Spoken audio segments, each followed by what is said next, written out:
देवेंद्र फडणवीस महाराष्ट्र के मुख्यमंत्री हैं। बीजेपी के आला नेताओं में उनकी गिनती होने लगी है। मार्च में प्रधानमंत्री नरेंद्र मोदी ने आरएसएस मुख्यालय का दौरा किया था। उसके ठीक बाद उनके उत्तराधिकारी को लेकर चर्चा ने जोर पकड़ा था। तब कई मीडिया रिपोर्टों में आरएसएस सूत्रों के हवाले से दावा किया गया था कि संघ महाराष्ट्र के मुख्यमंत्री देवेंद्र फडणवीस में पीएम मोदी के उत्तराधिकारी को देखता है। कई लोगों के लिए ये चौंकाने वाली जानकारी थी। तब तक पीएम मोदी के संभावित उत्तराधिकारी के तौर पर गृह मंत्री अमित शाह, यूपी के सीएम योगी आदित्यनाथ और केंद्रीय मंत्री नितिन गडकरी का नाम लिया जाता था।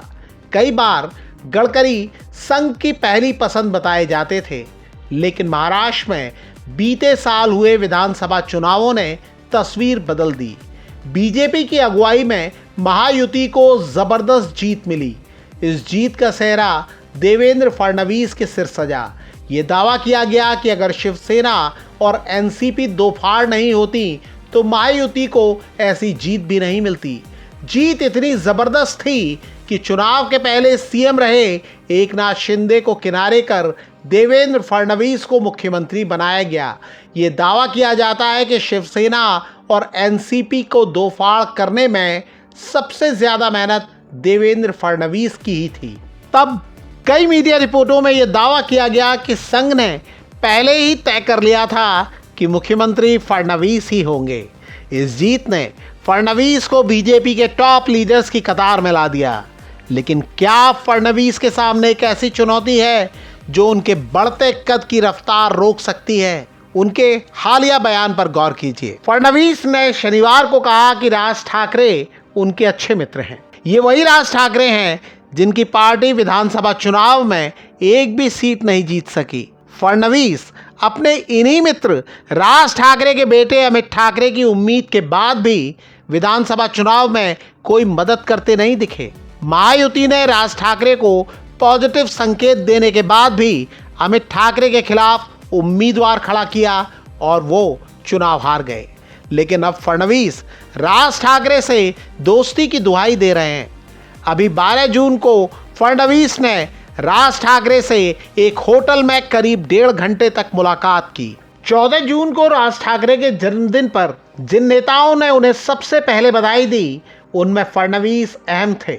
अब समझिए कि फडणवीस, जिन्हें देश के सर्वशक्तिमान नेता नरेंद्र मोदी का उत्तराधिकारी बताया जा रहा है, वो उन राज ठाकरे से संबंध सुधारने में लगे हैं जिनकी पार्टी की मान्यता और चुनाव चिन्ह तक खतरे में बताए जाते हैं। उनकी पार्टी के पास फिलहाल न कोई विधायक है और ना ही सांसद।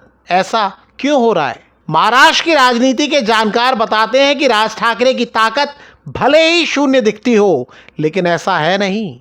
खासकर जब से उन्होंने उद्धव ठाकरे से हाथ मिलाने का संकेत दिया है।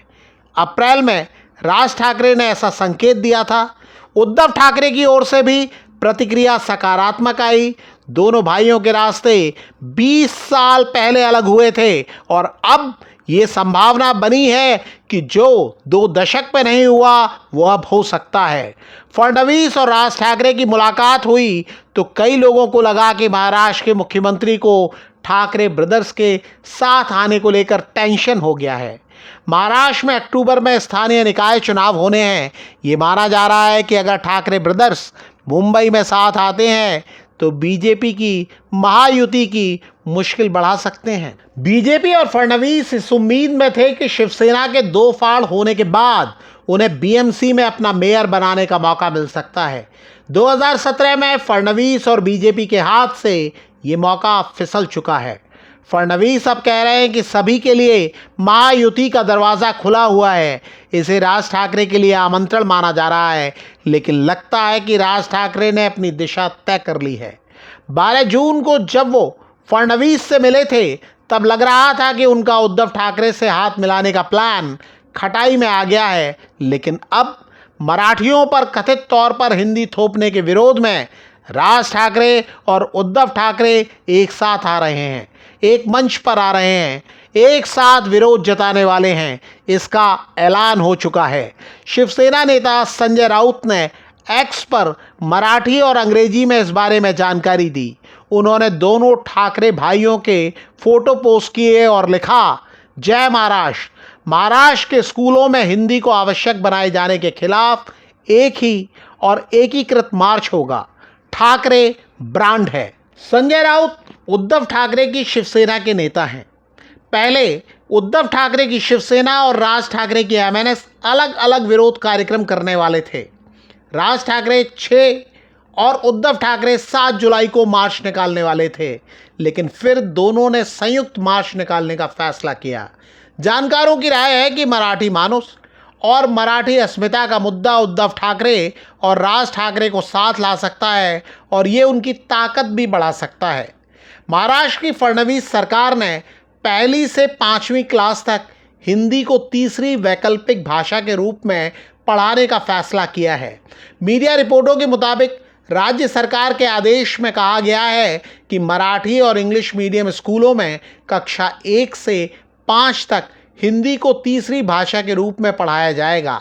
हालांकि सरकार ने यह भी स्पष्ट किया है कि हिंदी अनिवार्य नहीं होगी और किसी अन्य भारतीय भाषा को पढ़ाने के लिए कम से कम 20 छात्रों की सहमति जरूरी होगी। इस मुद्दे ने ठाकरे भाइयों को एक मंच पर आने की जमीन दे दी है। जानकारों का कहना है कि अगर प्रदर्शन उम्मीद के मुताबिक रहा तो ठाकरे भाइयों के एकजुट होने की संभावना बढ़ सकती है।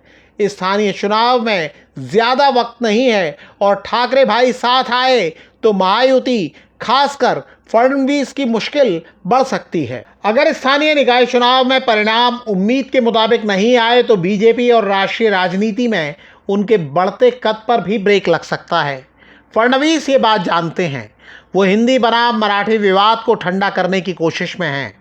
उनका दावा है कि अगर चुनाव करीब नहीं होते तो विपक्ष इस मुद्दे को तूल नहीं देता। सीएम फडणवीस ने कहा कि हिंदी को अनिवार्य नहीं बनाया गया है और छात्र अपनी पसंद की तीसरी भाषा चुन सकते हैं। फडणवीस की सफाई पर उद्धव ठाकरे और राज ठाकरे अभी गौर करने को तैयार नहीं दिखते। इस बीच सभी की नज़रें 5 जुलाई पर टिकी हैं। ठाकरे भाइयों के 20 साल बाद साथ आने के नतीजे कैसे रहते हैं, ये बात मुंबई और राज्य की राजनीति की आगे की दिशा के लिए अहम साबित हो सकती है। आपको क्या लगता है? कमेंट करके हमें बता सकते हैं।